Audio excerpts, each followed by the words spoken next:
Stoicism and the Modern Workplace, Finding Peace in Chaos. Your boss can't control you if you learn this. Modern work is a trap. Ancient Stoics knew the escape. Picture this. It's Monday morning. You're already running late. Emails flood your inbox like an unstoppable tide. Your boss breathes down your neck for that report that was due yesterday. Colleagues bombard you with endless demands. Your mind races, your heart pounds.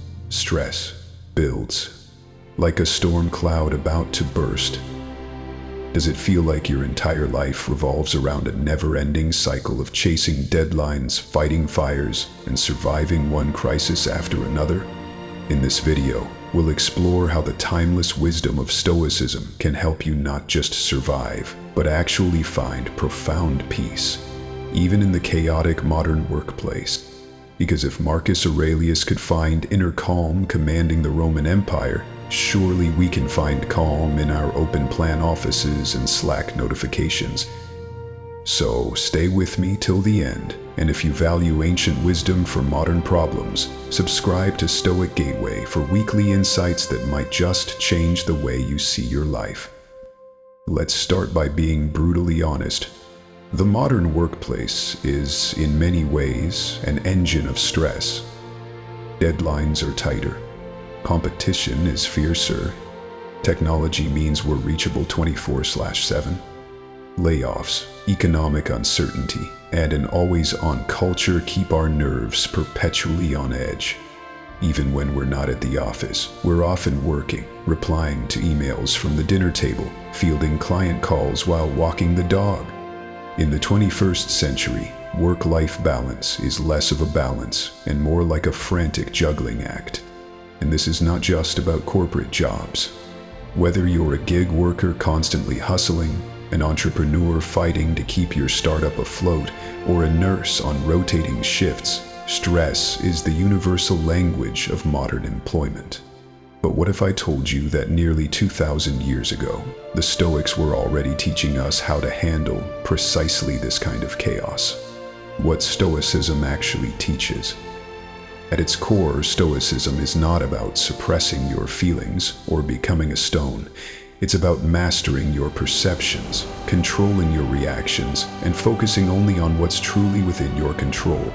As Epictetus famously put it, it's not things themselves that disturb us, but our judgments about them. In other words, the stress from your job isn't purely from the tasks themselves, but from how you perceive and respond to them. Marcus Aurelius, who ruled an empire constantly at war, wrote in his Meditations, "If you are distressed by anything external, the pain is not due to the thing itself, but to your estimate of it, and this you have the power to revoke at any moment." This is a power that's profoundly relevant to us today. So how do we apply this in the modern workplace? The Stoics gave us a simple but revolutionary concept: the dichotomy of control. There are things you can control: your opinions, your actions, your attitude, your effort. And things you cannot control: your boss's mood, your colleague's performance, the market crashing, or an unexpected layoff. Imagine a typical workday. You present a project to your manager. He frowns, critiques it harshly, maybe even humiliates you in front of the team. At that moment, your instinct is to feel angry, anxious, embarrassed. You might replay that moment in your head for days, beating yourself up or fantasizing about revenge. But according to Stoicism, that's wasted energy. You cannot control his reaction. You can only control the quality of your work and your own response. So instead of spiraling into stress, you could say, "I did my best with what was in my power. His judgment is his own affair, not mine." This is Stoic detachment. Not indifference, because you still care about doing excellent work, but detachment from outcomes you can't govern. It's incredibly freeing. There's another Stoic concept that sounds radical in the modern hustle culture: amor fati, or love of fate. It means not merely accepting what happens, but loving it, seeing it as necessary, even beneficial. Imagine you're passed over for a promotion. Instead of spiraling into resentment or feeling like a victim, a Stoic might say, "This too is part of my path. Perhaps it gives me more time to develop skills or reveals something I needed to learn about patience." Marcus Aurelius wrote, "The impediment to action advances action. What stands in the way becomes the way." In other words, every obstacle at work, a micromanaging boss, a delayed project, a lost client, isn't just a frustration, it's raw material for your own growth. Can you learn to see every professional setback not as a curse, but as an opportunity to build resilience, patience, humility, or creativity? If so, your entire relationship to work changes. Now let's get very practical. How can you bring Stoicism into your everyday professional life? 1. Start your day with a Stoic reflection. Before you check emails, spend a few minutes journaling or meditating on what's in your control today and what's not. Set an intention to respond calmly to challenges. 2. Use negative visualization. The Stoics would imagine losing what they have, status, wealth, even their jobs, not to depress themselves, but to build gratitude and prepare mentally. So if your day goes sideways, you're already fortified. 3. Pause before you respond. When someone criticizes you or throws a last-minute demand on your desk, take a breath, ask yourself, is this within my control? How would a wise person respond? 4. Perform your duty with excellence, but release attachment to outcomes. Epictetus said, "Do not seek to have events happen as you wish, but wish them to happen as they do, and your life will go smoothly." Do your best work, then let go. 5. Review your day at night. The Stoics practiced nightly self-examination. What did you handle well today? Where did you lose your temper or get anxious? This isn't to beat yourself up, but to learn and improve. Now let's talk on the poison of comparison.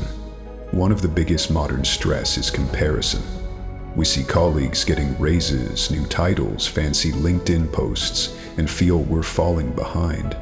Seneca warned about this long ago. No man is crushed by misfortune unless he has first been deceived by prosperity. The corporate ladder is an illusion if you think it will bring permanent happiness. Stoicism teaches that external achievements are never fully in your control, and even when attained, they're fleeting. So instead of constantly comparing salaries, titles, or Instagram perfect lives, focus on what the Stoics call the inner citadel, your character, your virtues, your composure under pressure. That's something no boss, no recession, no layoff can ever take from you. And how to deal with toxic people at work. The Stoic way. What about the coworker who's always gossiping? Or the boss who's unpredictable, who berates staff, who plays favorites? Marcus Aurelius started his meditations by reminding himself every morning, "Today you will meet people who are meddling, ungrateful, arrogant, dishonest, jealous, and obnoxious." He didn't do this to become cynical, but to prepare his mind. So when these people inevitably appeared, he wouldn't be shocked or outraged. He expected it. He also wrote, "When you wake up in the morning, tell yourself, the people I deal with today will be meddling, ungrateful, arrogant, dishonest, jealous, and surly. None of them can hurt me. Their behavior is their responsibility. Your reaction is yours." This is powerful armor for any modern professional environment. Stoicism invites us to anchor our purpose beyond just our careers. Your worth is not your job title. Your identity is not your paycheck. Your happiness is not tied to whether you're a junior associate or a VP. The Stoics believed we have a deeper purpose, to cultivate virtue, to live in accordance with nature and reason, to serve society in whatever role we find ourselves. So even if you're stacking boxes in a warehouse, answering phones at a call center, or managing $1 billion portfolio, the ultimate goal is the same: to perform your duties with wisdom, courage, justice, and self-control. As Marcus Aurelius said, "The fruit of this life is good character and acts for the common good." Here is a modern Stoic affirmation for your work life. You can repeat on your way to work. Today I will do my work with excellence. I will meet challenges with calm and patience.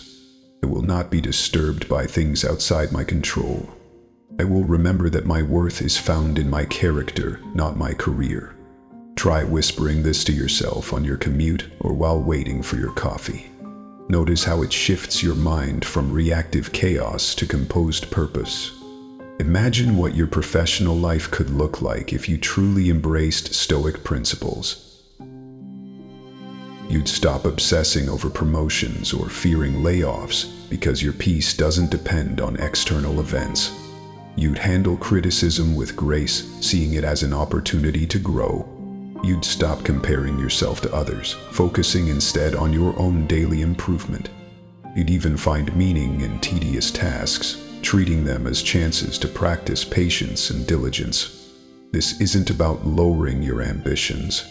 It's about rooting them in something unshakable, so no matter how turbulent the workplace becomes, you remain grounded, clear-headed, and free. Because while you can't always control your job, your boss, or your economy, you can always control your mindset. That's the timeless promise of Stoicism. Remember the words of Marcus Aurelius. You have power over your mind, not outside events. Realize this and you will find strength. So go out there, do your work with diligence. Meet your colleagues with compassion. Face chaos with tranquility. Because in the end, it's not your job that defines you. It's the steadfast mind you bring to it. Now let's get real about one of the ugliest parts of the modern workplace: office politics, gossip, and backstabbing. Maybe you've experienced it. Coworkers who take credit for your ideas, who subtly undermine you in front of management, or who spread rumors to sabotage your reputation. It's tempting to stew in resentment, to plot revenge, or to constantly defend yourself. But Marcus Aurelius reminds us, when another blames you or hates you, or people voice similar criticisms, go to their souls, penetrate inside, and see what sort of people they are. You will realize that there is no need to be racked with anxiety that they hold any particular opinion about you. The Stoics teach that the opinions of petty people are like passing winds. They come and go, ultimately signifying nothing about your true character.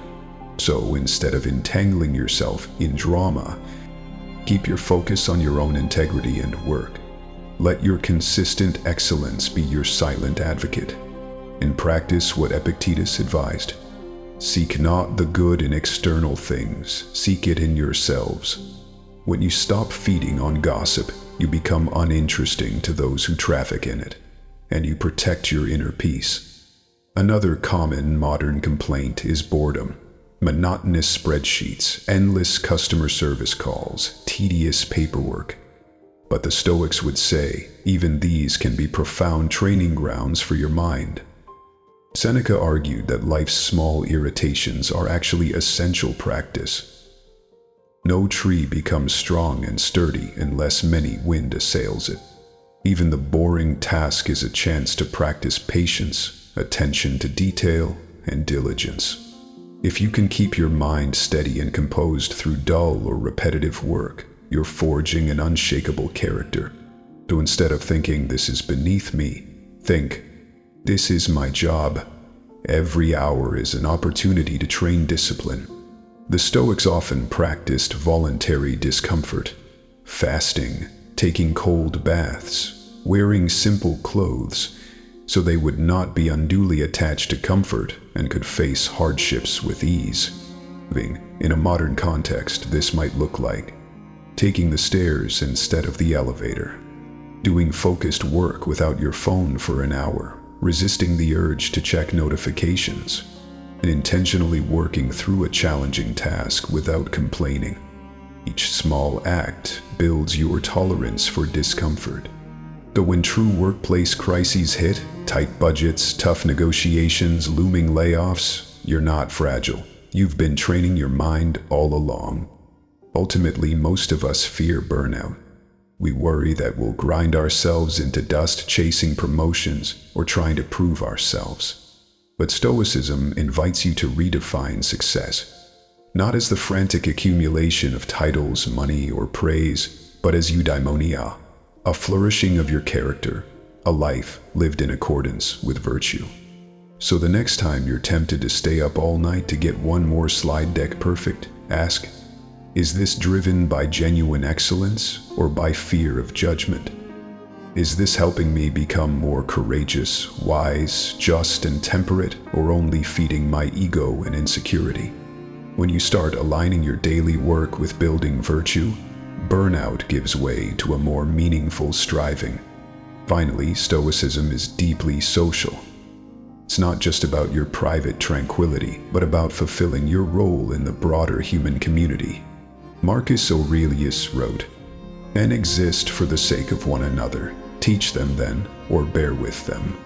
So whether you're a software developer, a nurse, a barista, or a school teacher, your work is a way to serve others by creating, supporting, healing, or simply showing up with kindness and competence. This mindset transforms even frustrating days. You're not just grinding for a paycheck, you're participating in the grand dance of human cooperation. And every small act of diligence or patience adds to the common good. So imagine if thousands, millions of us brought Stoic principles into our workplaces. Fewer petty squabbles and toxic office politics. Less chasing after hollow symbols of success. More calm under pressure. More support for one another. More genuine purpose. You might not be able to change your company's entire culture, but you can be a radiant example, a steady flame in the chaos. And slowly others might be inspired by your composure, your fairness, your resilience. That's how revolutions begin. Not always with grand speeches, but with small, silent acts of inner mastery. So if you're ready to turn your job into a proving ground for timeless virtues, if you want to navigate deadlines, office politics, and even economic downturns with the calm of a philosopher king, subscribe to Stoic Gateway. Together, let's build a modern workforce rooted not in frenzy, but in fearless reason. Drop a comment below. What's the biggest challenge you face at work right now? Which Stoic principle are you excited to try tomorrow? I read every comment, and your story might just help someone else. One last echo of wisdom. I'll leave you with this from Epictetus. Circumstances don't make the man, they only reveal him to himself. So let every stressful client, every tedious spreadsheet, every difficult colleague reveal who you truly are and who you are becoming. Thank you for watching. Stay strong, stay serene, and remember, the obstacle is not the end of your path. Often, the obstacle is the path. Welcome to Stoic Gateway.